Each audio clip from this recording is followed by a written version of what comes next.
வரவேற்பு கேளுங்க. புரியுதா? தியாகராஜனுக்கு ஒரு வரவேற்பு கொடுத்துருங்க. நமக்கு வரவேற்பு தேவையில்லைங்கய்யா. இல்ல அவசியம் தேவை. கொடுத்துடலாங்க ஐயா. குருயா கொடுத்துருங்க. வாழ்க வையகம், வாழ்க வையகம், வாழ்க வளமுடன். வேதாத்திரியத்தை விஞ்ஞானமாக்கி வையகம் முழுவதும் கொண்டு செல்வதற்காக இந்த அறிவியல் அரங்கம் வந்தது. இந்த அறிவியல் அரங்கத்திலே ஒரு செறிவூட்டப்பட்ட நிலையாக வந்து சேர்ந்தவர் தான் தியாகராஜன் ஐயா. அவங்களோட துணைவியார் இங்க வந்தாங்க. அவர் சைலண்டா இருந்துட்டு இருந்தார், அமைதியாக திணிவு பெற்றுக்கொண்டே இருந்தார். எப்படி இறைநிலை திணிவு பெற்று இறை துகளாகி அப்புறம் இந்த பிரபஞ்சமா மாறிச்சோ அதே போல அவர் பெற்ற திணிவு அவருக்கு இன்னைக்கு தினவு வந்த மாதிரி ஆயிப்போச்சு. அதனால அற்புதமா எங்கெங்கயோ தேடி முழு நேர ஆராய்ச்சியாளராக மாறி இருக்காங்க. அப்படிப்பட்ட ஐயா அவர்களுக்கு அனைவரின் சார்பிலே வருக வருகின்ற வரவேற்று மகிழ்கின்றேன். வாழ்த்துக்கள். வாழ்க வளமுடன். ஐயா தொடருங்க. ஐயா நான் எல்லாத்தையும் மியூட் பண்ணி விட்டுறேன், நீங்க அன்மியூட் பண்ணி பேசுங்க. சரிங்க, நீங்க அன்மியூட் பண்ணிக்கீங்க. ஓகேங்கய்யா. வாழ்க வளமுடன்.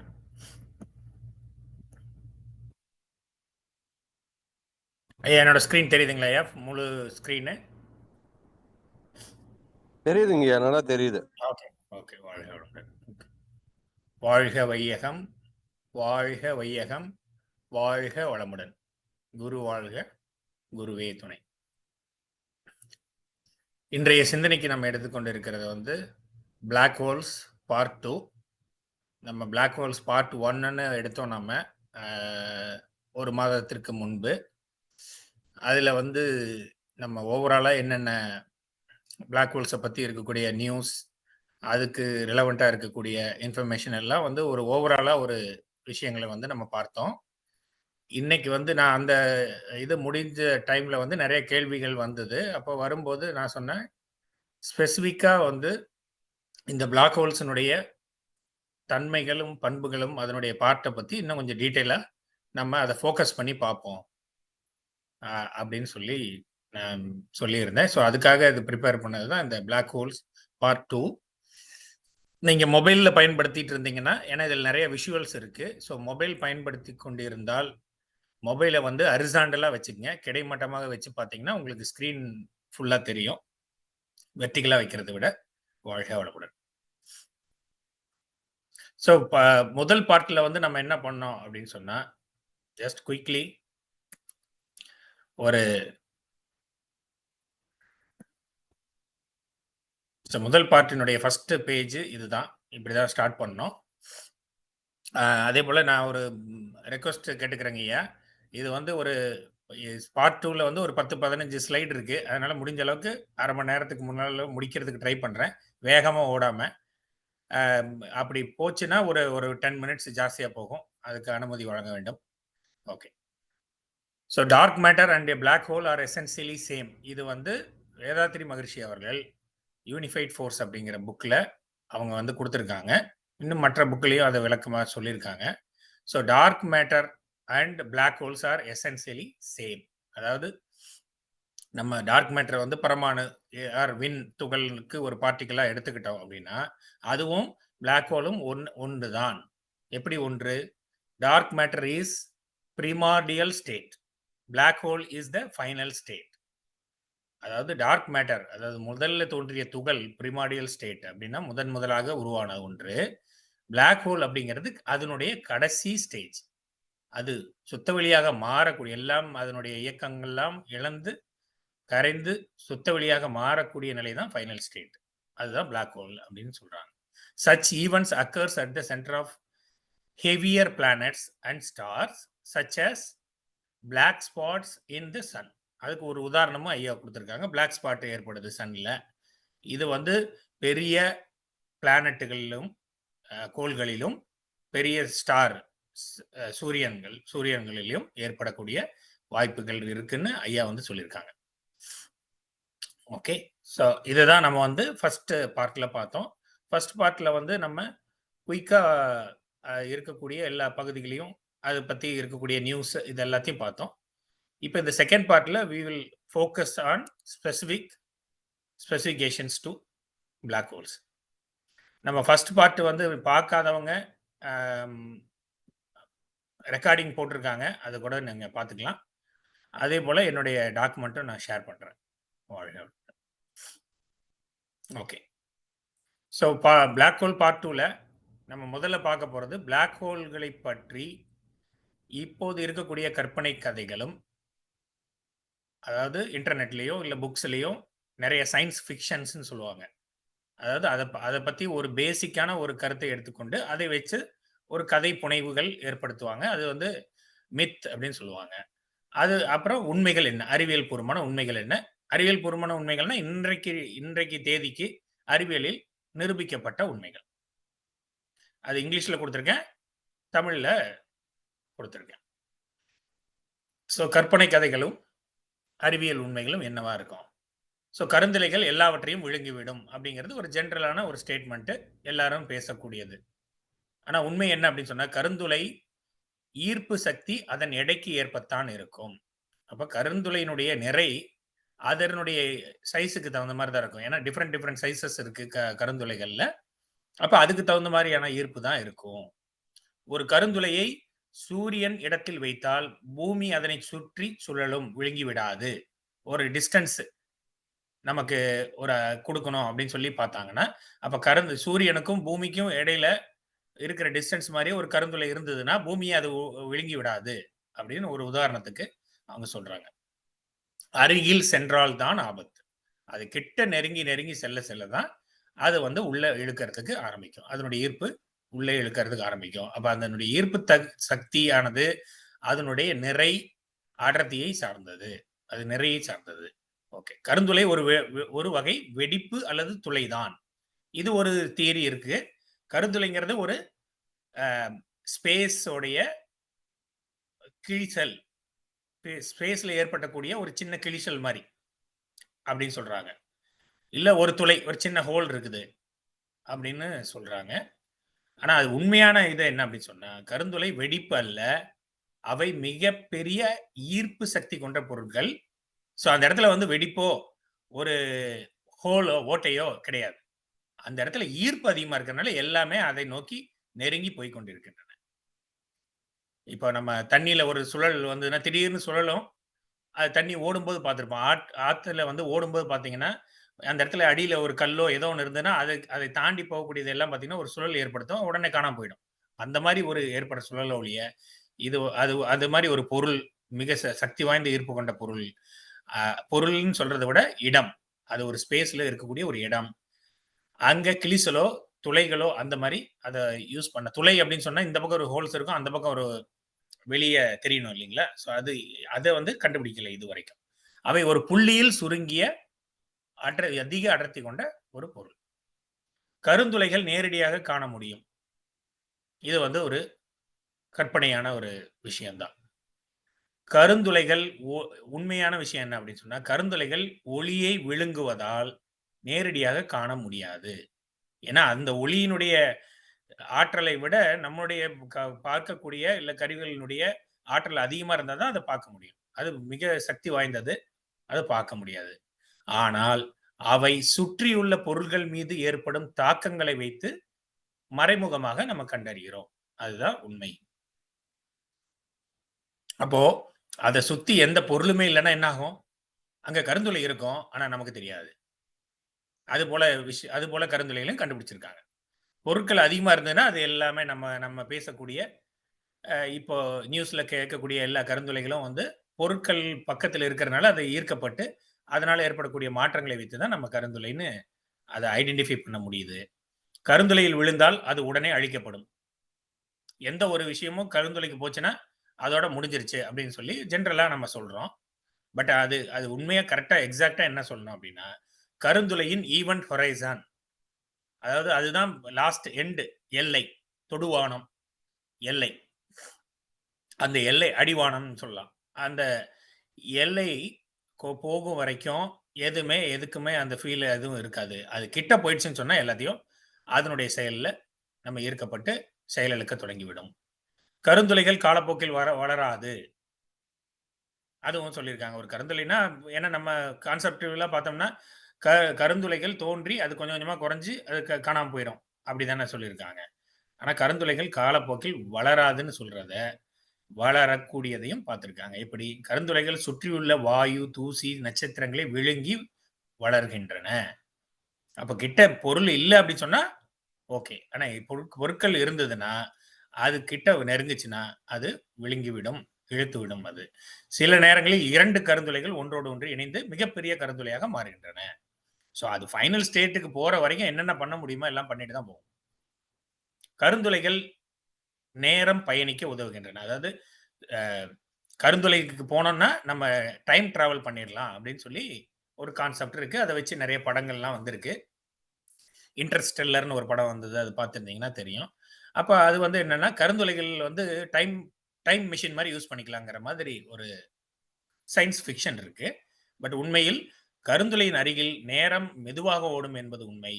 ஆனால் நேரம் பயணிக்க முடியாது என்பது அறிவியல் உண்மை. ஓகே. அங்க மட்டும் எப்படி நேரம் மெதுவா ஓடும்? நம்ம கிளாக் மெதுவா ஓடும் அப்படின்னா,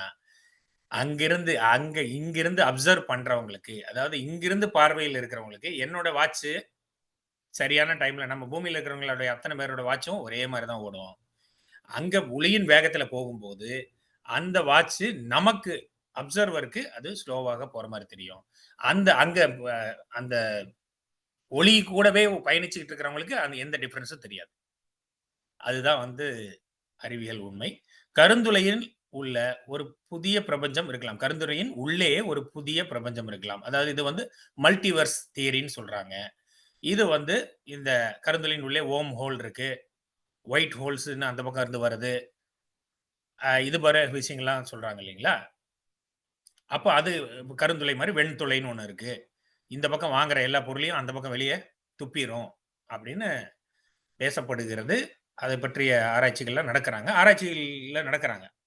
ஆனால் இன்றைக்கு வரைக்கும் அதுக்கான சிறிய ஒரு அப்சர்வேஷன் சிறிய ஒரு விளக்கம் கூட இன்னைக்கு வரைக்கும் கிடைக்கல. ஆராய்ச்சி நிலையிலேயே இருக்கிறது.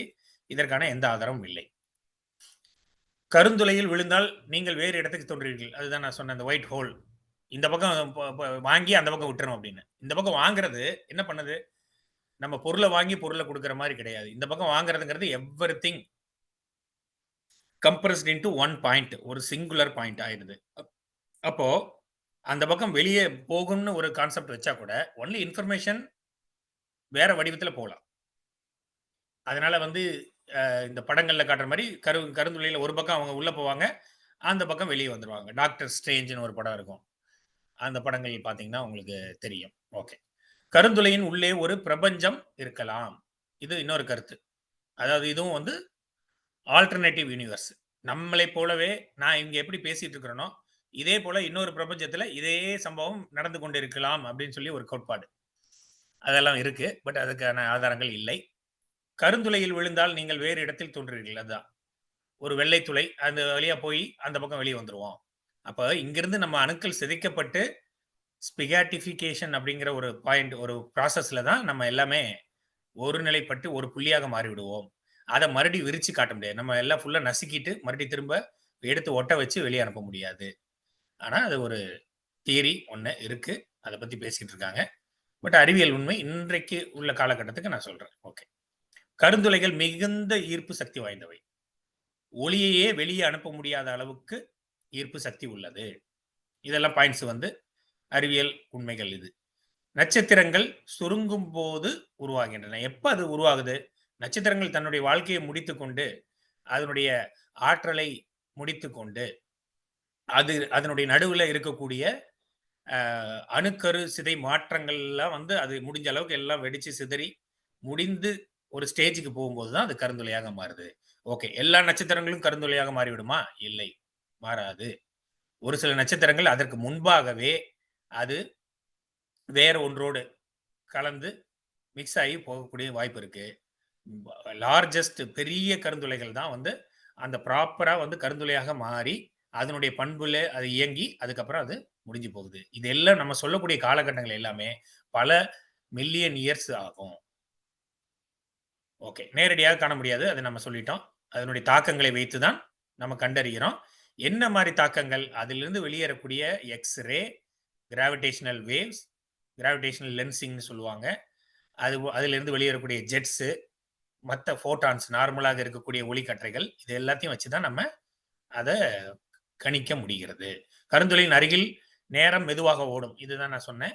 இது வந்து அந்த ஜெனரல் ரிலேட்டிவிட்டி என்று சொல்லக்கூடிய பொது சார்பியல் கோட்பாடு மூலமாக நிரூபிக்கப்பட்டிருக்கிறது. அது நமக்கும் வந்து சில பிராக்டிக்கல் விஷயங்கள்ல வந்து நம்ம வந்து அது உணர்றோம். ஃபார் எக்ஸாம்பிள் நான் இங்கிருந்து இந்த அடுத்த கண்டத்துக்கு நான் வந்து மூவ் ஆகுறேன் அப்படின்னு சொன்னா, டைம் அப்படியே தான் இருக்கு. நான் மட்டும் தான் மூவ் ஆகுறேன். இல்லைங்களா? இப்ப இங்க நான் பேசிட்டு இருக்கிற இடத்துல இப்ப டைம் 6 மணி.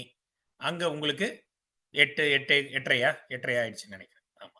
8:30 ஆக போகுது. அப்போ இந்த 2:30 மணி நேரம் டிஃபரன்ஸ் இருக்கு. நான் டிராவல் பண்ணாலுமே, நான் ஒரு டைம்ல ஸ்டார்ட் ஆகி, இன்னொரு டைம்ல வந்து தான் இறங்குறேன். அதாவது முன்னால வந்துடுறேன். நான் வந்து எப்பவுமே பூமியோடைய இப்போ வெஸ்டர்ன் சைட்ல இருந்து, அதாவது மேற்கு பகுதியிலிருந்து கிழக்கு பகுதிக்கு போனீங்கன்னா, டைம் உங்கள விட முன்னால போயிருக்கும். ஆப்போசிட் டைரக்ஷன்ல போனீங்கன்னா, நீங்க பேக்வேர்ட்ஸ்ல போய் இறங்குவீங்க. இது எல்லாருக்கும் தெரிஞ்சிருக்கும். ஸோ இது ஒரு எக்ஸாம்பிளா வச்சுக்கங்க. அப்ப அதே போல தான். அப்ப பார்க்கிறவர்களுக்கு அப்ப இங்க டைம் என்னோட டைமும் எனக்கு எப்பவுமே இதே டைம் தான். என்னோட வாட்ச் இதே டைம்ல ஓடுது. இந்தியால இருக்கிறவங்களுக்கு அவங்க டைம் அது அப்படியே தான் ஓடுது. அதுபோல பார்க்கிறவர்களுடைய அப்சர்வர்ஸ்னுடைய பெர்ஸ்பெக்டிவ்ல அந்த மாதிரி தெரியுது அப்படிங்கிறத அதை உணர்ந்து கொள்ள வேண்டும். ஓகே, இப்போ டைரக்டா நம்ம பிளாக் ஹோல்ஸ்குள்ள போயிடுவோம். பிளாக் ஹோல்ஸுக்கு இது ஒரு படம் வந்து அதனுடைய பாயிண்ட்ஸ் எல்லாம் குறிச்சிருக்கும். அதனுடைய பாகங்கள்லாம் குறிச்சிருக்கும். Disc, corona, event horizon shadow, singularity, photon sphere, Doppler beaming, particle jets இதெல்லாம் வந்து கொடுத்துருக்காங்க இல்லைங்களா? அப்போ இது ஒன்னொன்னு என்னங்கிறத பத்தி நம்ம தெரிஞ்சுக்குவோம். தெரிஞ்சிட்டோம்னா நமக்கு இந்த பிளாக் ஹோல் அப்படின்னாவே எந்த பிளாக் ஹோலா இருந்தாலும் அது எப்படி செயல்படுது, அது என்னவா இருக்குங்கிறது நமக்கு ஒரு ஐடியா கிடைச்சிடும். அதுக்கப்புறம் நம்ம டீப்பா நம்ம அதை பத்தி படிக்கும்போது நமக்கு இன்னும் நல்லா ஈஸியா இருக்கும் நமக்கு. சரிங்களா? ஸோ ஃபர்ஸ்ட் வந்து நம்ம கொரோனா. ஸோ இங்கே நான் லிஸ்ட் போட்டிருக்கேன். இந்த லிஸ்ட் எல்லாம் தான் நம்ம பார்க்க போறோம் இப்போ. கொரோனா, அக்ரீஷன் டிஸ்க் இதெல்லாம் பார்த்துட்டு, இது இந்த பாகம் குறிக்கப்படாத பாகங்களில் வந்து இந்த ஸ்பிகேட்டிஃபிகேஷன், ஸ்பின்னு இதை பற்றிலாம் நம்ம பார்ப்போம்.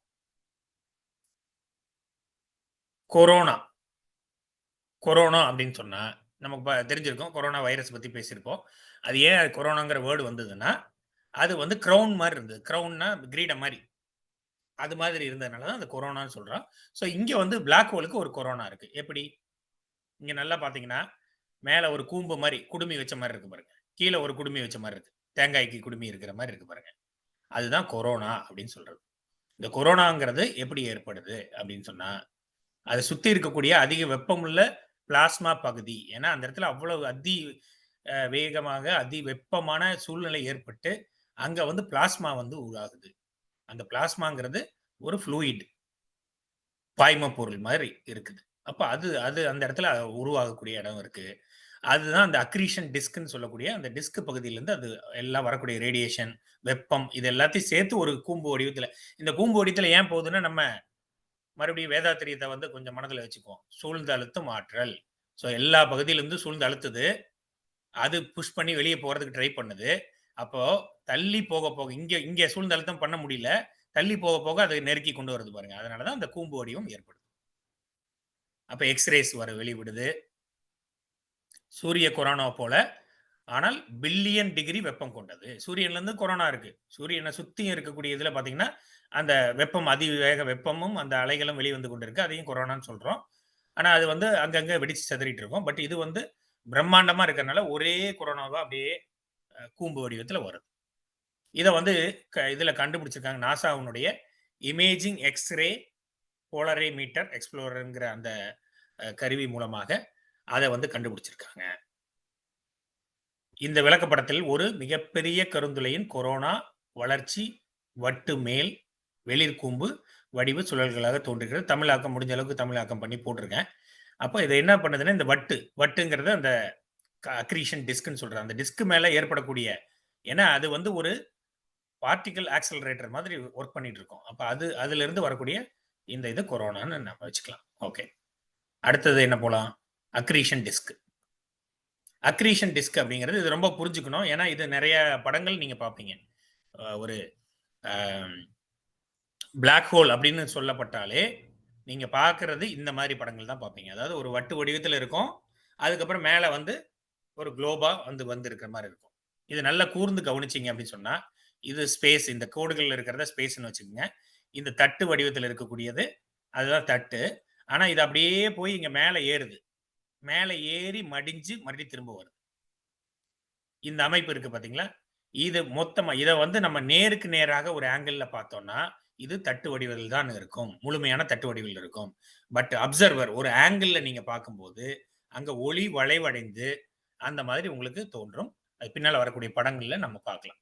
ஸோ ஒரு கருந்துளையிலிருந்து வரும் முக்கிய ஒளி மூலமாக இது அக்ரீஷன் வட்டு என்று அழைக்கப்படுகிறது. அக்ரீஷன் என்றால் திரட்டு. இங்கிலீஷ்ல அக்ரீஷன், தமிழ்ல திரட்டுன்னு இருக்கு. அதனுடைய அர்த்தம் திரட்டுதல்னு இருக்கு. அதனால நான் திரட்டு வட்டுன்னு நம்ம சொல்லலாம். ஸோ இது என்ன பண்ணுது? இந்த பிளாக் ஹோல் அப்படிங்கிற அந்த அந்த பகுதி தெரியாத மறைப்பொருளான அந்த கரும்பகுதியை சுற்றி ஏற்படக்கூடிய ஒரு தட்டு போன்ற வடிவம். இந்த தட்டு ஏன் இப்படி மேலே எழுந்த மாதிரி இருக்குது, கீழே அடியில கீழே எழுந்த மாதிரி இருக்கு அப்படின்னு சொன்னா அதுதான் வந்து அந்த டாப்லர் பீமிங் இருக்கு. அதை நெக்ஸ்ட் அதுல பார்ப்போம். ஓகே, இங்க என்ன நடக்குது? தட்டுல என்ன இருக்கு? ஒரு நட்சத்திரம் மிக அருகில் வரும்போது நட்சத்திர நிறை கருந்துளை, அதாவது ஸ்டெல்லார் மாஸ் அப்படின்னு சொல்லுவாங்க, அதிலிருந்து வாயுவை இழுக்கக்கூடும். என்ன பண்ணுது? கிட்ட வரும்போது வாயுவை உறிஞ்சி எடுக்குது. மேலும் சூப்பர் மேசிவ் கருந்துளைகள் மிக அருகில் செல்லும் நட்சத்திரங்களையே தன்னுள் இழுத்துக்கொள்ளும். அது அதனுடைய பாதையிலேயோ இல்ல அதனுடைய ஈர்ப்பு விசைக்கு கிட்டேயே போகும்போது இன்னொரு சூரியனை உள்ள இழுத்துரும். அவ்வளவு பவர்ஃபுல்லானது.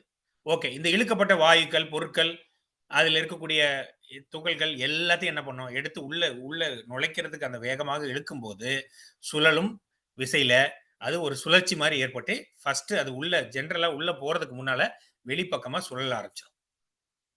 அதனுடைய விளிம்புல அப்படியே சுழன்று கொண்டே இருக்கும். அதுதான் அந்த தட்டு. அதுதான் அந்த தட்டு மாதிரி ஏற்படுது. அவற்றை சுற்றியுள்ள பொருட்களை உட்கொண்ட தனிமைப்படுத்தப்பட்ட கருந்துளைகள் ஒரு அக்ரீஷன் வட்டை கொண்டிருப்பதில்லை.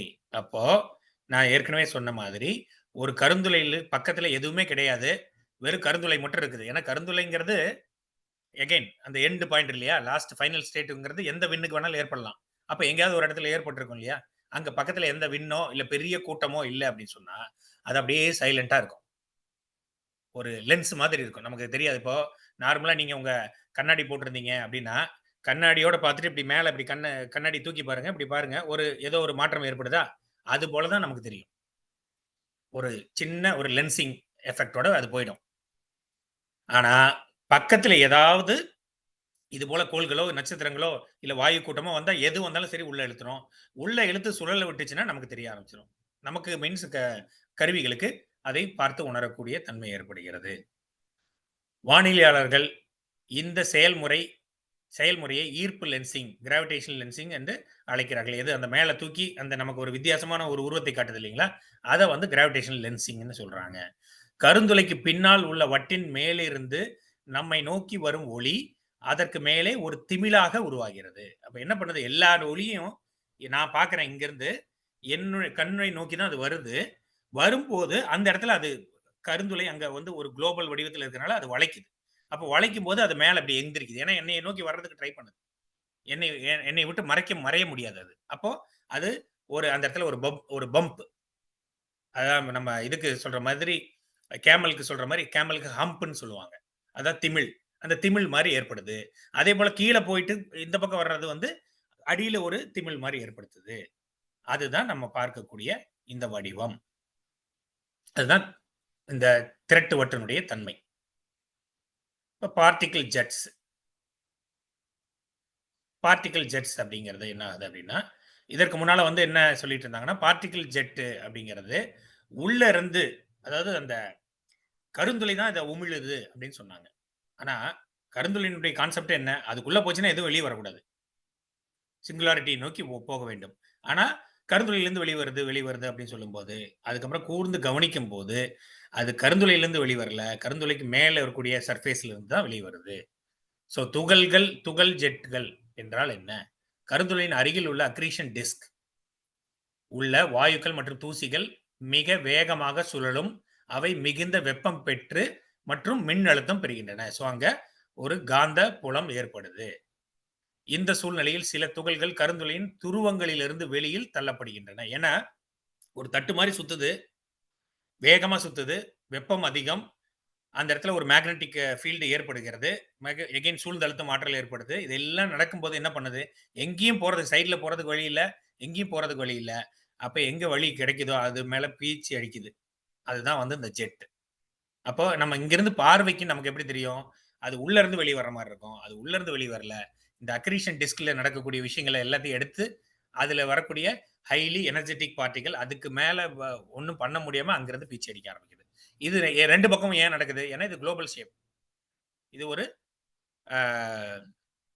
இந்த வடிவத்துல உருளைன்னு சொல்ல முடியாது, அது என்ன சொல்றது, பந்து வடிவத்தில் இருக்கிறதுனால எல்லா பக்கத்துல இருந்தும் அது வெளியே வருது. ஒரு பக்கம் வர ஆரம்பிச்சிச்சுன்னா அது அப்படியே கண்டினியூஸா ப்ராசஸ் பண்ணிட்டு இருக்கோம். இதுல இப்ப புதுசா லேட்டஸ்டா May 6th கண்டுபிடிச்சிருக்காங்க இந்த இது பிளேசார் BL laser day super massive black whole. இதை வந்து இப்போ புதுசாக கண்டுபிடிச்சிருக்காங்க. இது ஏன் இது நமக்கு ரொம்ப இம்பார்ட்டண்டா இருக்குதுன்னா, இந்த ஜெட்டு வந்து பூமிக்கு அதாவது சூரிய குடும்பத்துக்கு நேரடியாக பீச்சப்பட்டு கொண்டிருக்கிறது அப்படிங்கிறத கண்டுபிடிச்சிருக்காங்க.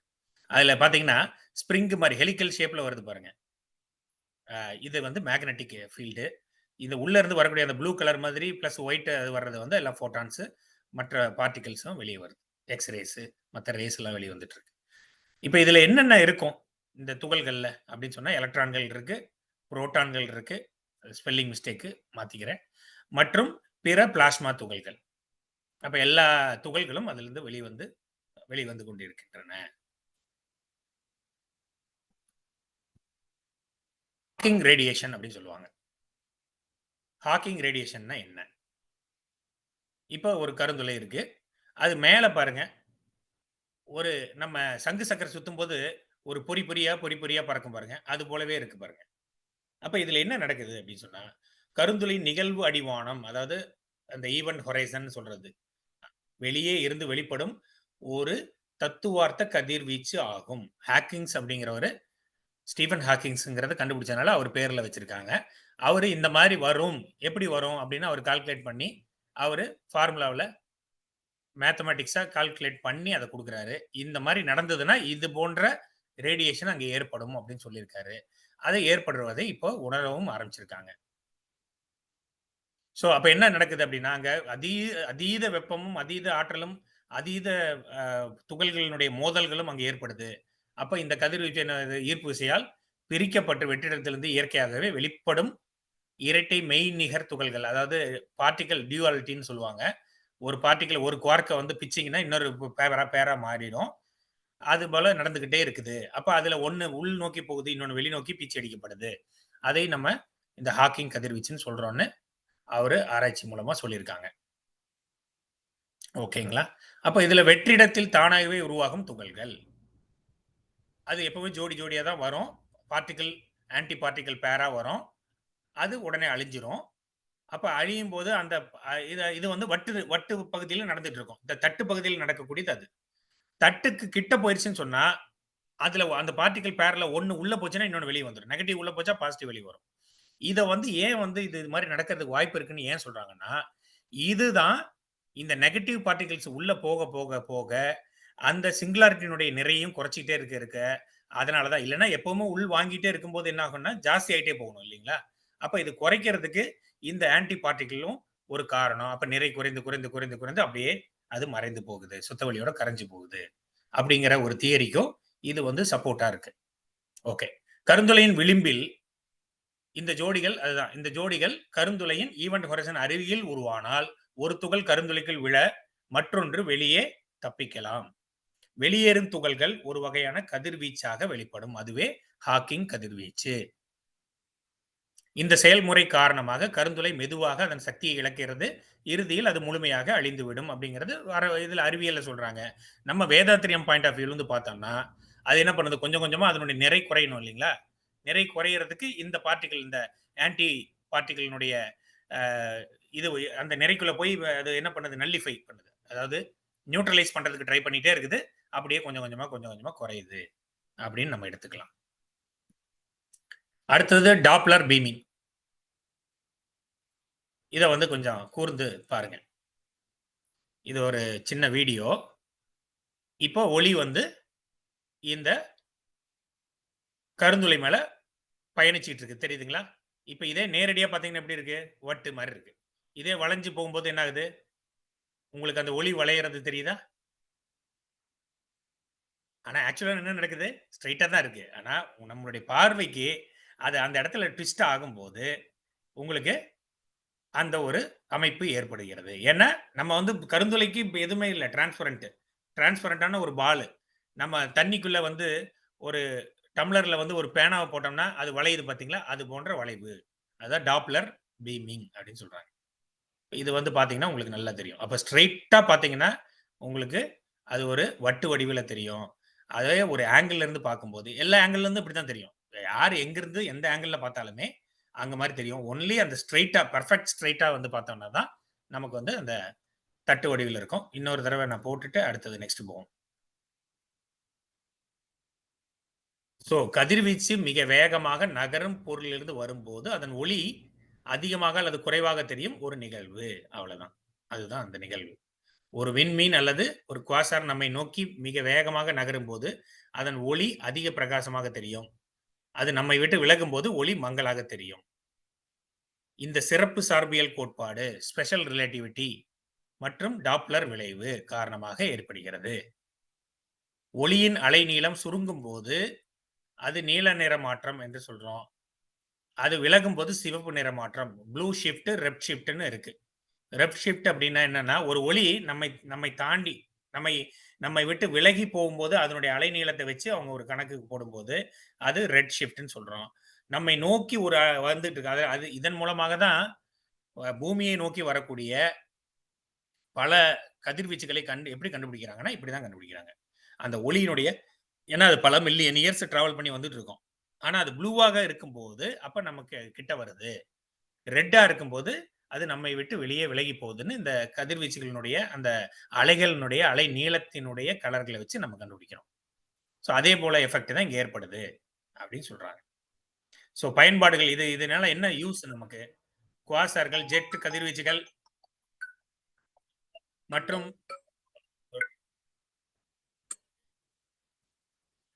1 மினிட்.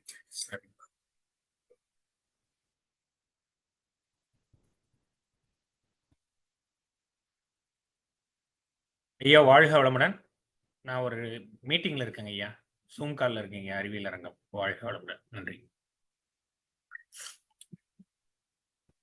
சாரிங்க ஐயா. ரவீந்திரநாத் ஐயா கால் பண்ணியிருக்காங்க. இதனுடைய பயன்பாடுகள் குவாசர்கள், ஜெட் கதிர்வீச்சுகள் மற்றும் நட்சத்திர வெடிப்புகள் போன்ற விண்வெளி நிகழ்வுகளை புரிந்து கொள்ள உதவுகிறது. அப்ப இது தொலைநோக்கியிலிருந்து வரக்கூடிய இந்த டேட்டா தரவுகளை வச்சு நம்ம இன்னும் வந்து அதனுடைய அமைப்புகளையும் அது எப்படி நடக்குதுங்கிற விஷயங்களையும் தெரிஞ்சுக்கிறதுக்கு இது பயன்படுது. போட்டான் ஸ்பியர். போட்டான் ஸ்பியர் அப்படிங்கிறது என்ன? போட்டான் ஸ்பியர் எங்க இருக்குது? இங்க பாருங்க, ஒரு சின்ன ஒரு லைன் இருக்கா? ஒரு சின்ன லைன் இருக்கும். அதுதான் கடைசி. அந்த இடத்துக்கு பேர் தான் போட்டான் ஸ்பியர். ஏன் அது போட்டான் ஸ்பியர் அப்படின்னு சொல்றோம்னா, அந்த இடத்துக்கு மேல ஒளியை வந்து நம்மளால பார்க்க முடியாது. அதுதான் கடைசி பாயிண்ட். அங்க தான் ஒளி தெரியுது நமக்கு. அதனால அத போட்டான் ஸ்பியர் அப்படின்னு சொல்றாங்க. எல்லா இடமும் நீங்க பார்த்தோம், நம்ம பேசுன மாதிரி கருந்துளைங்கிறது இந்த போல ஒரு ஸ்பியர் தான். அது ஸ்பெரிக்கல் ஷேப்ல தான் இருக்கு. அதுல அந்த ஒளி அலைகள் வெளியே வந்து நம்ம கண்ணுக்கு தெரிய ஆரம்பிக்கிறத நம்ம போட்டான் ஸ்பியர் அப்படின்னு சொல்றோம். பிளாக் ஹோலின் அருகில் ஒரு குறிப்பிட்ட தூரத்தில் ஒளிக்கதிர்கள் பிளாக் ஹோலின் ஈர்ப்பு விசையால் நேராக செல்ல முடியாமல் சுற்றி சுற்றி ஓடக்கூடிய ஒரு பகுதி உள்ளது. அதை தான் போட்டான் ஸ்பியர்னு சொல்றோம். ஏன்னா ஒளி நேராக தானே பயணிக்கணும், இல்ல அலை அலையாக பயணிக்கணும். ஆனா இங்க போனா என்ன ஆகும்னா இந்த போல ரொட்டேட் ஆக ஆரம்பிச்சிடும். ஏன்னா அது ஈர்க்குது. அப்ப ஈர்க்கிறதுக்கு அது கிட்ட போய் உள்ள போறதுக்கு முன்னால என்ன நடக்குது? எங்கிருந்து வெளியிருந்து வந்தாலும் அதை அப்படியே உள்ள இழுத்து அதை சுத்த வச்சு அதுக்கப்புறம் தான் கொஞ்சம் கொஞ்சமா உள்ள போகும். அப்ப அந்த வேலை நடக்கும்போது தான் நமக்கு அது ஒரு ஸ்பெரிக்கல் பால் மாதிரி கிரியேட் ஆயிடுது. இந்த மாதிரி கிரியேட் ஆயிடுது. இந்த ஒரு லைன் பாத்தீங்கன்னா ஒரு ஒளி, அந்த ஒளி வந்து சுத்த ஆரம்பிச்சிச்சு, இன்னொரு ஒளி வந்து சுத்த, இப்படியே எல்லாம் வந்து சுத்தும் போது இது போல ஒரு ஸ்பியர் மாதிரி ஏற்படுறது. அதை தான் நம்ம போட்டான் ஸ்பியர் அப்படின்னு சொல்றோம். அப்ப நாம் ஒரு பிளாக் ஹோலை பார்த்தால் அதனை சுற்றிலும் ஒரு ஒளி வளையம் போல தெரியும். இது போட்டான் ஸ்பியரால் உருவாகும்.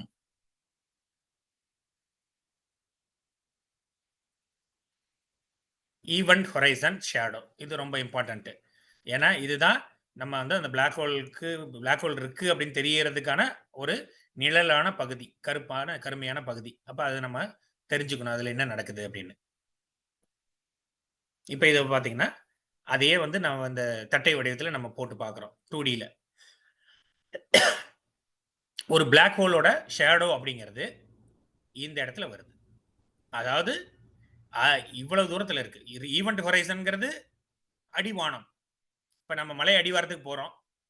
அப்போ அடிவானம்ங்கிறது எக்ஸாக்ட்லி அந்த மலையினுடைய எண்டுக்கு போயிட்டீங்கன்னா அடிவானம். ஆனால் அந்த மலையினுடைய நிழல் எவ்வளோ தூரம் இருக்கும்? நம்ம இப்படி போயிட்டு இருக்கோம்னா அப்போ அவ்வளோ தூரத்தில் இருக்கிறதா அந்த அந்த பகுதியே பிளாக் ஹோல் ஷேடோ அப்படின்னு சொல்றாங்க.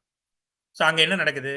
கருந்துளையின் எல்லை, அதற்கு அப்பால் எதுவும் ஒளி கூட போக முடியாது, வெளிவர முடியாது. அப்ப இந்த இந்த இந்த ஷேடோக்குள்ள போயிட்டீங்கன்னா அவ்வளவுதான், நோ ரிட்டர்ன். பொருட்களுக்கு ரிட்டர்னே கிடையாது. அப்படியே உள் நோக்கி இழுத்து கொண்டே இருக்கும். இதுக்கு வெளியே சுத்தினா பிரச்சனை இல்லை, அதுக்கு வெளியே சுத்தினா பிரச்சனை இல்லை. அந்த ஒரு பர்டிகுலர் ஆங்கிள் கிட்ட வந்துட்டா அதனுடைய டிஸ்டன்ஸ் பாருங்களேன், 59 மில்லியன் கிலோமீட்டர். அவ்வளவு டிஸ்டன்ஸ் போயிட்டீங்கன்னாவே நீங்க அந்த பிளாக் ஹோல் ஷேடோக்குள்ள போயிடுறீங்க. அங்க போயிட்டு அவ்வளவுதான் முடிஞ்சது, அதோட இதாயிடுச்சு, உள்ளே இழுத்துரும். ஓகே. ஸோ நிகழ் அடிவானம் அதன் வழியாக செல்லும் எந்த ஒளியையும் படம் பிடிக்கிறது. மேலும் அதை சுற்றியுள்ள சிதைந்த வெளி நேரம் ஈர்ப்பு லென்சிங் மூலம் ஒளியை திருப்பி விடுகிறது. அதாவது என்ன நடக்குது அப்படின்னு சொன்னா, அது வந்து ஒரு பிம்பத்தை ஏற்படுத்துது. எது கிட்ட போனாலும் சரி, அந்த பிளாக் ஹோலுக்கு பக்கத்துல போகும்போதே அது ஒரு பிம்பம் மாதிரி, ஒரு இது மாதிரி தெரியுது. நமக்கு காணல் நீர் தெரியுது பாருங்க, அந்த மாதிரி தெரியும். அது கிட்ட போயிடுச்சுன்னா முடிஞ்சது, அவ்வளவுதான். ஈர்ப்பு விசை அங்க ஸ்டார்ட் ஆயிடும். ஸோ இது வந்து மேற்பரப்பை விட 2 மடங்கு பெரியதாக இருக்கும் அப்படின்னு சொல்லி கண்டுபிடிச்சிருக்காங்க. இது வந்து பிளாக் ஹோல் ஷேடோ, நிகழ்வு அடிவான நிழல் அப்படின்னு நான் அதை அப்படியே தமிழாக்கம் பண்ணி வச்சிருக்கேன். அதுக்கு வேற பெயரும் இருக்கலாம். ஈவெண்ட் ஹொரைசன் இது ரொம்ப இம்பார்ட்டன்ட். இதுவும் வந்து ஒரு அனிமேஷன்ல இருக்கு.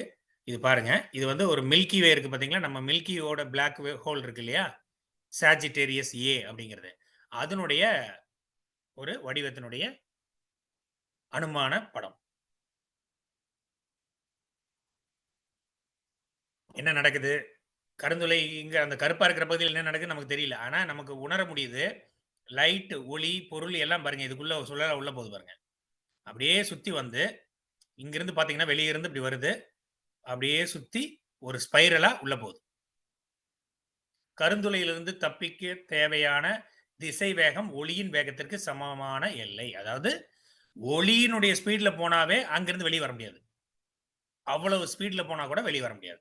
அதுக்கு ஒரு எக்ஸாம்பிள் சொல்லணும்னா, நீங்க நீர்வீழ்ச்சி இருக்கு, ஒரு நீர்வீழ்ச்சி பாக்குறீங்க. அந்த நீர்வீழ்ச்சி இப்ப சின்னதான நீர்வீழ்ச்சி பாருங்க, பெரிய நீர்வீழ்ச்சி இல்ல, ஒரு சின்னதா தண்ணி வந்து பாஞ்சு ஓடிட்டு இருக்கிற ஒரு நீர்வீழ்ச்சியை நம்ம இது பண்ணுவோம். கோபிச்செட்டிப்பாளையம் போயிருந்தீங்கன்னா கொடிவேரி அணை பார்த்துருப்பீங்க. சின்னதா ஒரு டேம், கிராவிட்டி டேம். அதுல தண்ணி நிறைய வந்துச்சுன்னா அப்படியே வழிஞ்சு போகும். அந்த டேம் மேலேயே வழிஞ்சு போகும். அதுதான் கிராவிட்டி டேம்னு சொல்லுவாங்க இல்லைங்களா? அந்த டேம்ல அப்படி வழிஞ்சு போகுது. அதுல கீழ இருந்து ஒரு மீன் குஞ்சு மேல போறதுக்கு அந்த அந்த தண்ணியில நீந்தி போறதுக்கு ட்ரை பண்ணுதுன்னு வச்சுக்கோங்க. அந்த நீர்ல தண்ணியில ஜம்ப் பண்ணி போகுது பாத்தீங்களா? அதே ஃபீல் அதை மைண்ட்ல வச்சுக்கோங்க. அதே ஃபீல்ல தான் ஏதாவது ஒரு துகள் அதுக்குள்ள இருந்து வெளியே வரதுக்கு ட்ரை பண்ணுச்சுன்னா அப்படிதான் வெளியே வரதுக்கு ட்ரை பண்ணிட்டே இருக்கும். ஆனா இட் கேனாட் கம் அவுட். ஏன்னா அவ்வளவு ஸ்பீடு அது. ஒளியின் வேகத்துக்கு ஈக்குவலா இருக்கும்போது அங்கிருந்து எதையுமே வெளியே விடாது. ஜம்ப் பண்ணி பார்த்துட்டு மறுபடியும் அது கூடயே சேர்ந்து உள்ள ஓடிடும். அதை நம்ம அனுமானத்துக்காக நான் அந்த மீன் குஞ்சு மேலே ஏற விஷயத்த சொன்னேன். நான் ஒளி கூட இந்த எல்லைக்குள் சென்று விட்டால் வெளியே வர முடியாது. ஒளி வெளியே வர முடியாததால் ஒளியை வெளிப்படுத்தவோ பிரதிபலிக்கவோ முடியாது. அப்போ ஒளியே வரலன்னா அங்க பிரதிபலிப்பே கிடையாது, அதனுடைய ஷேடோ கிடையாது. இதனால் பிளாக் ஹோல் கருப்பாக தெரிகிறது.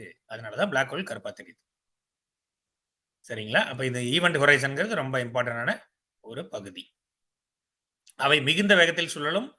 இந்த சுழற்சி காரணமாக அவை அதிக வெப்பம் அடைந்து ஒளி மற்றும் கதிர்வீச்சு வெளியிடும். அப்ப வேகமா இருக்கு, பார்ட்டிகிள்ஸ் எல்லாத்தையும் சிதற விடுது. அப்ப அந்த இடத்துல எப்படி இருக்கும்? வெப்பம், பயங்கரமான வெப்பமா இருக்கும். இதை எப்படி பாக்குறாங்க? இந்த வெளிப்படும் ஒளியை தொலைநோக்கிகள் மூலம் வானியலாளர்கள் காண முடிகிறது.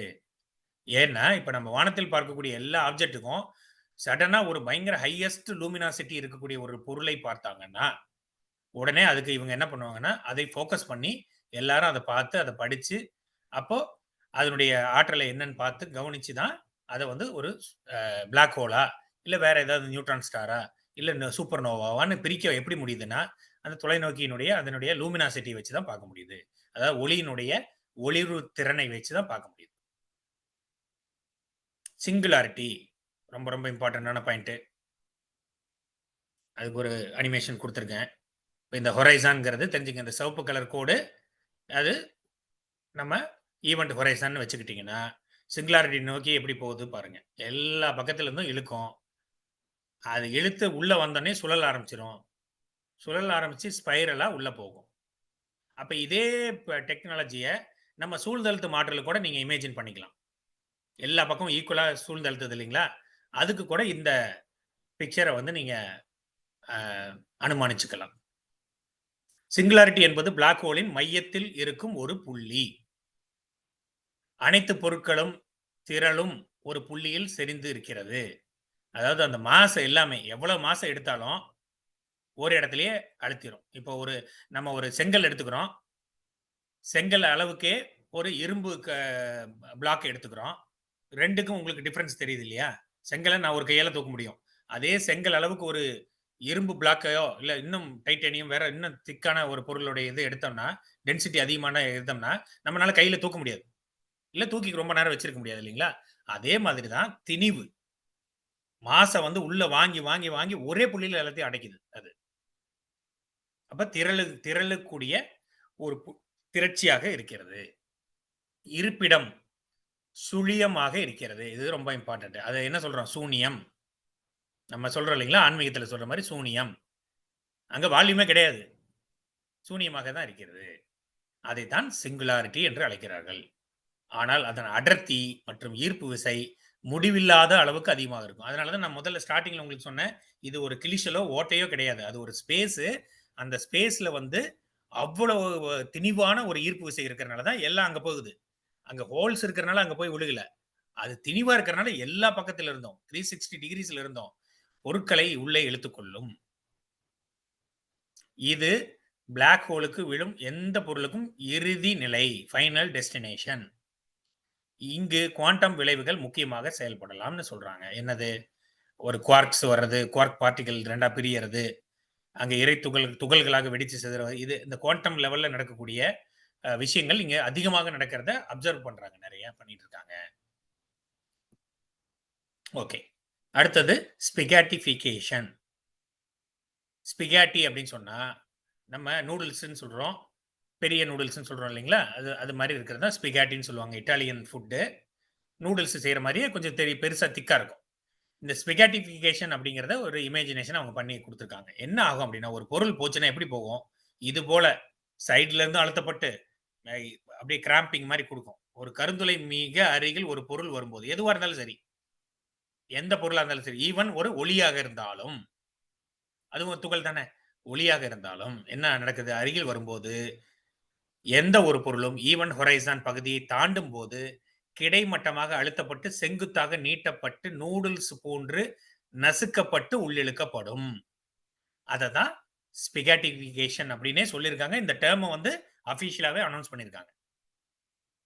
சரிங்களா?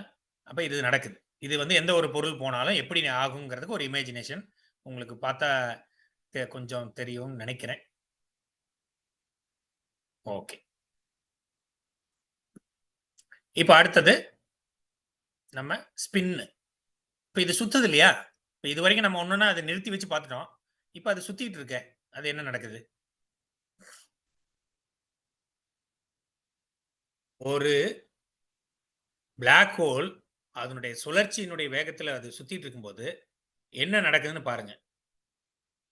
எவ்வளவு ஆற்றலை வெளியிடுதுன்னு பாருங்க. அதெல்லாம் வந்து அந்த ப்ளூ கலர்ல வரக்கூடிய இது வந்து லைட் எமிஷன். இது வந்து ஒரு சிங்க்ரோனஸ் எமிஷன் நடக்குது. அதாவது ஒருமைப்பட்ட ஒரு எமிஷன் நடந்துட்டு இருக்குங்களா? வெளியேற்றம் நடக்குது, கதிர்வீச்சு. அது போக மத்ததெல்லாம் நடந்துட்டு இருக்கும். நீங்க உள்ள கிட்ட போக போக இன்னும் நிறைய விஷயங்கள் இருக்கும் அங்க. அப்போ இது தோன்றி இது போல சுத்த ஆரம்பிச்சதுக்கு அப்புறம் எல்லா பொருட்களை இழுக்க அதனுடைய மாசு கூடிக்கிட்டே இருக்க அதனுடைய பவர் ஜாஸ்தி ஆயிட்டே போயிட்டே இருக்கும். தென் அதுல இருந்து வெளியேறக்கூடிய பொருட்கள் ஜாஸ்தி ஆகும். தென் அப்படியே குறையும். ஸோ இந்த மாதிரி ஒரு விஷயங்கள் நடந்துட்டு இருக்கு. அப்போ பிளாக் ஹோல்ல இப்போ இந்த பிளாக் ஹோல் எதுன்னா ஒரு பர்டிகுலர் பிளாக் ஹோல் கண்டுபிடிச்சிருக்காங்க. GRS 1915 + 105ன்னு ஒரு நேம் கொடுத்துருக்காங்க. அது என்ன பண்ணுதுன்னா ஒரு செகண்டுக்கு 1000 ரொட்டேஷன் சுத்துது. ஒரு செகண்டுக்கு 1000 சுழற்சிகள் அது சுத்தி கொண்டிருக்கிறது. பிளாக் ஹோல்களுக்கு 3 முக்கியமான பண்பு இருக்கு. என்னது? தொகுதிங்கிறது மாசு, நிறை, தொகுப்பு, மின்னழுத்தம், எலக்ட்ரிக்கல் சார்ஜ், சுழற்சி வேகம். இது 3 தான் இம்பார்ட்டண்டா அதனுடைய பண்பு. அப்ப இதுல இந்த சுழற்சி வேகம் அப்படிங்கிறது எப்படி இருக்கும் அப்படின்னு சொன்னா, அந்த பிளாக் ஹோல் உருவாகும் போது அதன் மூலப்பொருட்களின் சுழற்சி காரணமாக உருகிறது. இதுல நல்லா கவனிச்சு பாருங்க. வேதாத்திரியம் அப்ளை பண்ணி பாருங்க. மூலப்பொருட்களின் சுழற்சி காரணமாக உருவாகிறது. எந்த ஒரு பொருளும் விண்ணினுடைய சுழற்சியினுடைய வேகம் தானே, அதனுடைய கூற்று வேகம் தானே ஒரு பொருளுடைய வேகமோ அதனுடைய இயக்கமோ. அப்ப அது இங்க வருது. இப்போ கரெக்டா அப்ளை ஆகுதுங்களா? அப்ப என்ன நடக்குது இங்க? மூலப்பொருட்களின் சுழற்சி காரணமாக அதனுடைய ஸ்பின்னு, அதனுடைய டோட்டல் சுழற்சியும் அதுதான் அது பாதிக்குது. அதனாலதான் நான் சொன்ன மாதிரி இந்த பொருளே இல்லாத ஒரு இடத்துல ஒரு பிளாக் ஹோல் இருந்ததுன்னா நமக்கு தெரியவே தெரியாது. அது இருக்கும், அது பாட்டு மூவ் ஆகும், அது முடியும் போது முடிஞ்சிடும். ஆனா பொருட்கள் உள்ள வந்து அதுக்கு நிறைய கொடுத்துருச்சுன்னா விண்களின் கூட்டு அதிகமாக அதனுடைய சுழற்சி வேகம் அதிகமாகும். அது தெரிச்சு வெளியே போறது போகும், மறுபடியும் ஒன்னா சேரும், எல்லாம் நடந்துடும். அதாவது விண் அப்படிங்கிற பொருள் வந்துருச்சுனாவே அங்க சுழற்சிக்கு ஒரு வாய்ப்புகளை ஏற்படுத்தி கொடுத்து விடுகிறது. இது பிளாக் ஹோல்களின் உருவாக்கம் மற்றும் வளர்ச்சி பற்றிய பழைய கோட்பாடுகளை சவாலுக்கு உட்படுத்துகிறது. இது இந்த மாதிரி நடக்கிறத வந்து பழைய கதைகள் எல்லாம் இருந்தது பாத்தீங்களா, அதை வந்து இப்ப மறுத்து கூறுற மாதிரி நிறைய விஷயங்கள் நடந்து கொண்டிருக்கிறது. இந்த அளவுக்கு வேகமாக சுழல அந்த நட்சத்திரம் தனது வாழ்க்கையின் போது மிக குறைவாகவே பொருளை இழந்திருக்க வேண்டும். இது பிளாக் ஹோல் சுற்றியுள்ள பொருட்களை ஈர்க்கும் விதத்தையும் அக்ரீஷன் டிஸ்க் மற்றும் ஜெட் கதிர்வீச்சுகள் உருவாக்கும் விதத்தையும் தீர்மானிக்கிறது. அப்ப இதெல்லாம் வந்து இம்பார்ட்டன்ட் ஏன் ஆராய்ச்சியாளருக்கு அப்படின்னு சொன்னா, இது ஒவ்வொரு செயலும், அதில் நடக்கக்கூடிய ஒவ்வொரு செயலும் ஒரு விஷயத்தை நமக்கு தெளிவுபடுத்தி கொண்டே இருக்கிறது. அதனாலதான் இதை மீண்டும் மீண்டும் ஆராய்ச்சி பண்றாங்க. நிறைய ஆராய்ச்சி, ஒரு பொருளை மட்டும் வச்சு நீங்க ஆராய்ச்சி பண்ணீங்கன்னா அதை வந்து நம்ம ட்ரூத்தா எடுத்துக்க முடியாது. அப்ப இது போன்ற நிறையதையும் தேட ஆரம்பிக்கிறாங்க. அப்போ இது போல சிமிலாரிட்டி, ஏன்னா நம்ம இதுல பாத்தீங்கன்னா பிரபஞ்சம் முழுக்கவே சிமிலாரிட்டிஸ் தான், சிமெட்ரிக்னு சொல்லுவாங்க பாருங்க, அது இருக்கும் நிறைய. அப்ப அது போலவே இன்னொன்னு இருக்கும்போது தான் அதை ப்ரூவ் பண்ண முடியும். அப்ப இந்த சுழற்சி வேகங்கிறது ரொம்ப முக்கியமான ஒரு விஷயம். ஓகே, அடுத்தது ஒரு பிளாக் ஹோலுக்கு பக்கத்துல ஒரு சூரியன் வந்து என்ன ஆகும்னு பாருங்க. பிளாக் ஹோல்ங்கிறது அந்த கருப்பாக தெரியுது, கொஞ்சமா தான் தெரியும் உங்களுக்கு. ஓ சாரி, இதை மட்டும் நல்லா பாத்துக்குங்க. ரொம்ப நல்ல ஒரு அனிமேஷனு. அதாவது ஒரு பிளாக் ஹோல் சைலண்டா இருக்கு, திடீர்னு ஒரு இது வந்து கிட்ட வந்துச்சு, வந்தோன்னா அதை பிடிச்சி இழுத்துச்சு பாருங்க. இழுத்து அதை அப்படியே வெளியே செதறி அடிக்கும். அந்த மாதிரி செதறல வெளியே தப்பிச்சு ஓடுறதும் இருக்கு. ஏன்னா ரொம்ப தூரம் போயிடுச்சுன்னா, அது ஈர்ப்பு விசையை தாண்டி ரொம்ப தூரம் போயிடுச்சுன்னா அது ஓடிடும். இப்ப ரீசெண்டா ஒரு இது கண்டுபிடிச்சிருக்காங்க. அது வந்து அதனுடைய சிதறல், அந்த பார்ட்டிகளை வந்து சிதற விடுறது வந்து அவ்வளவு சிதறல் வெளியிடுதான். அது வெளியே, அதாவது பிளாக் ஹோல்ஸை விட்டு வெளியே நோக்கி சிதறடிக்கப்படுது அப்படின்னு சொல்லி கண்டுபிடிச்சிருக்காங்க லேட்டஸ்டா. இது உங்களுக்கு புரிஞ்சிருக்கும்னு நினைக்கிறேன். இந்த பிரசன்டேஷன் கொடுக்குறேன், நம்ம பார்க்கும்போது பார்த்துக்கலாம் நீங்க. ஓகே, இப்போ பிளாக் ஹோல் பக்கத்துல ஏதாவது போனா என்ன நடக்கும்னு நம்ம பார்த்தோம் இல்லைங்களா? கிட்ட ஒளி, இதெல்லாம் வந்து ஒளி துகள்கள், டார்க் மேட்டர், மற்ற மேட்டர்ஸ் எல்லாம் இருக்கு பாத்தீங்களா, அதை சுற்றி அது கிட்ட போச்சுன்னா என்ன ஆகுது பாருங்க. கிட்ட போச்சுன்னா ஸ்பைரல் ஆயிடுது. வெளியே இருக்கும்போது அது பாட்டுக்கு சிதறி ஓடிட்டு இருக்கு. ஆனா அது கிட்ட போச்சுன்னா ஒரு இது நூல் கண்டு சுருள்ற மாதிரி சுருளுது பாருங்க. அதுதான் பிளாக் ஹோலினுடைய ஈர்ப்பு விசையினுடைய தன்மை. எது கிட்ட போனாலும் சரி உள்ள இழுத்து சுழல் ஓட ஆரம்பிச்சிடும். அங்க பொருட்கள் நிறைய இருந்ததுன்னா அதுக்கு தகுந்த மாதிரி அது அந்த வட்டை உருவாக்கிடும். Okay, monster black holes at the centre of galaxies can launch particles to near speed of light. ஒரு லைட்டினுடைய வேகத்தை விட அதிகமாக பார்ட்டிகல்ஸை வெளியே துப்ப செய்கிறது. ஸ்பியூவிங் அப்படின்னு சொல்லுவாங்க. அது போல நடந்து கொண்டு இருக்கிறது. ஓகே, இப்போ என்ன நடந்துட்டு இருக்கு? இப்ப என்ன நடந்துட்டு இருக்கு? 2025ல roaming super massive black hole space George அப்படின்னு பேர் வச்சிருக்காங்க.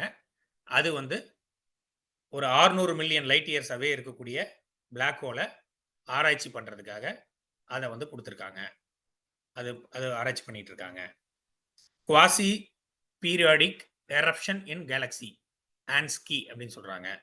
அது வந்து ஒரு அப்சர்வேட்டரி.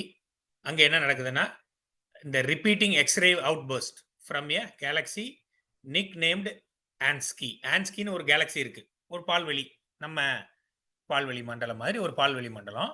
அதுல என்ன பண்ணுறாங்கன்னா, என்ன நடக்குதுன்னா, எக்ஸ்ரே வந்து அதனுடைய சென்ட்ரல் என்ன இருக்கும், பிளாக் ஹோல் இருக்கு. அந்த பிளாக் ஹோல்ல இருந்து எக்ஸ்ரேஸ் அவுட் பர்ஸ்ட் அப்படின்னா வெடிச்சு செதறுது. அது வந்து ரிப்பீட்டடா நடக்குது. அது ஏன் நடக்குது அப்படிங்கிற தன்மையை கண்டுபிடிக்கிறதுக்காக இந்த இதை யூஸ் பண்றாங்க. Black hole jet formation observed in real time. இது இந்த ஜெட் எப்படி ஃபார்ம் ஆகுதுங்கிறது, ஏன்னா இது எல்லாமே அங்கங்க நடந்துட்டு இருக்குது. ஏதோ நம்ம சினிமா பார்க்குற மாதிரி நம்ம எந்த இடத்துல போய் ஓகே எனக்கு வந்து 10 நிமிஷத்துக்கு முன்னால நகர்த்தி நான் பார்க்க முடியுமானா முடியாது. ஆல்ரெடி நடந்துட்டு இருக்கு. அப்ப இது அங்க நடக்கக்கூடிய ஒவ்வொரு ஈவென்ட்டும் ரொம்ப ரொம்ப இம்பார்ட்டன்ட் அறிவியல் அறிஞர்களுக்கு. அப்ப அப்ப ஒரு ஒரு பிளாக் ஹோல் ஜெட் உருவாகிறத பார்க்கிற ஒரு ஒரு வாய்ப்பு கிடைச்சதுன்னா எப்படி இருக்கும் பாருங்க. அப்ப என்னன்னா, இவங்க அதனால தான் எல்லாத்தையும் ஸ்கேன் பண்ணிட்டே இருக்காங்க. அப்ப எங்கேயாவது ஒரு 2 பிளாக் ஹோல் கிட்ட நெருங்குது, இல்ல ஒரு பிளாக் ஹோல்ல வந்து ஒரு மாற்றம் ஏற்படுதுன்னா உடனே அதை ஃபோக்கஸ் பண்ணுவாங்க. ஏன்னா அங்கிருந்து வேற ஒண்ணு புதுசா ஒண்ணு நடக்கும்.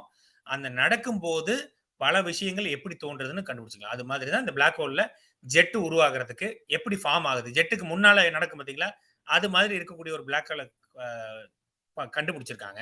அதுக்காக அதை இந்த அப்சர்வேஷனை ஆரம்பிச்சிருக்காங்க.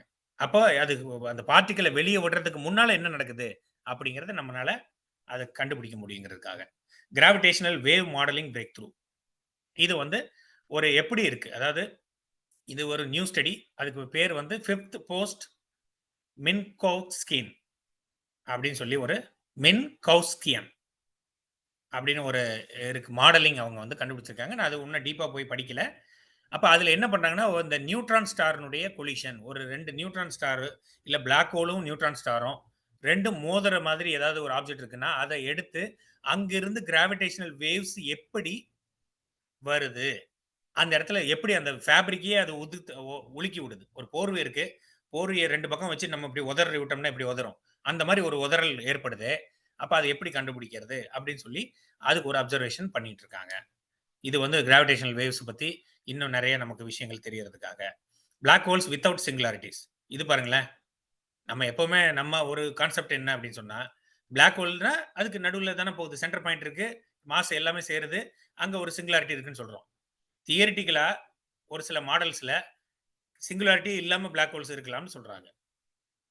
சரி, அப்ப என்ன ஆகும் அப்படின்னா, இதுல என்ன அப்படின்னா, நம்ம வேதாத்திரியத்தை அப்ளை பண்ணி பார்ப்போம். எப்படி சிங்குலாரிட்டி இல்லாம பிளாக் ஹோல் வரும்? சிங்குலாரிட்டி வேணுமேன்னா, ஏன்னா அதனுடைய வேகம் அந்த அளவுக்கு அது தோன்றி மறையுது. அதாவது காஸ்மிக் டைம் லைன்ல நீங்க பார்க்கும்போது அது உருண்டு திரண்டு அந்த எல்லாத்தையும் உறிஞ்சி சிங்குலாரிட்டியா மாறி மறையறதுக்கு முன்னாலேயே அது மறையக்கூடிய தன்மை இருக்கலாம் இல்லையா? அப்ப அது அந்த நிகழ்வு தான் அங்க ஏற்படலாம்னு நினைக்கிறோம். ஆனா அது வந்து ஒரு தியரிட்டிக்கல் மாடலா இருக்கு. அதை பத்தி இன்னும் பிற்காலத்துல ஆராய்ச்சிகள் வரும். ஓகே, இப்ப மிஷன்ஸ் என்னென்ன மிஷன்ஸ் இருக்கு? லேட்டஸ்டா இருக்கக்கூடிய மிஷன்ஸ் இது 4 இது ஐட்டம் பாத்தீங்கன்னா ஆக்டிவா இருக்கு இல்லைங்களா?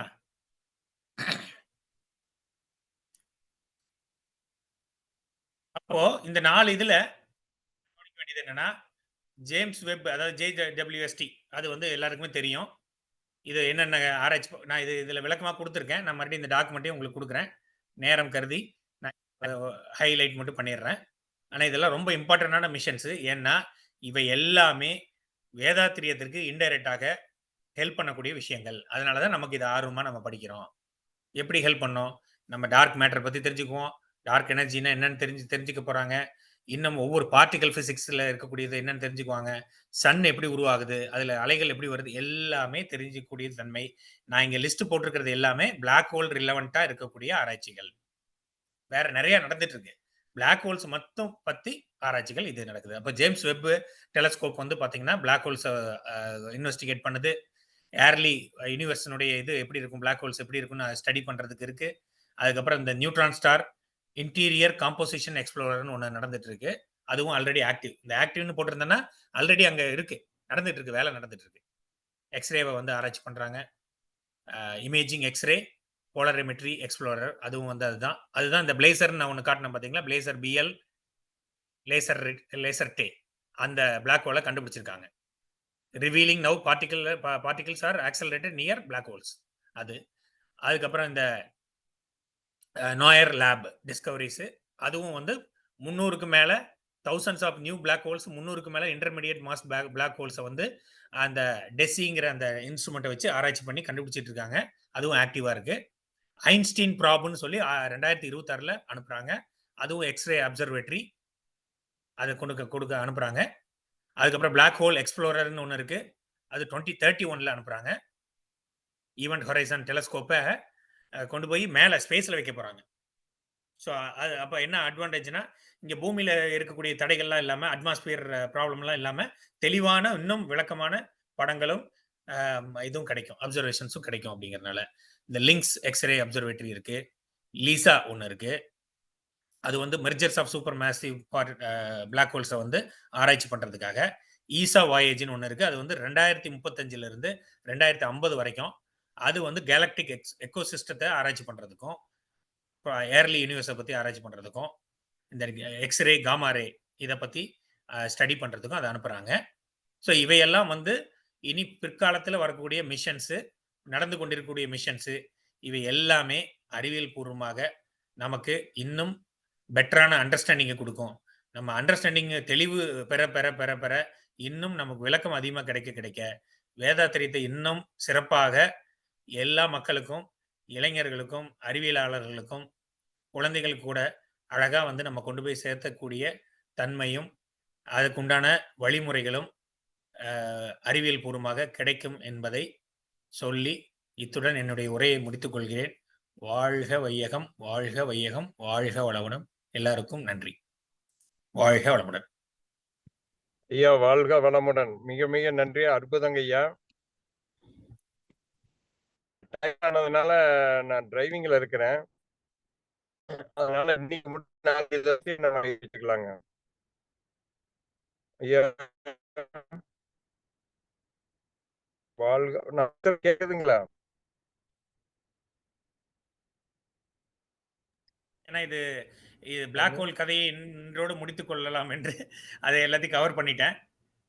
நாளைக்கு கேள்விகளை கேட்கலாம். சரி, வாழ்க வையகம், வாழ்க வளமுடன்.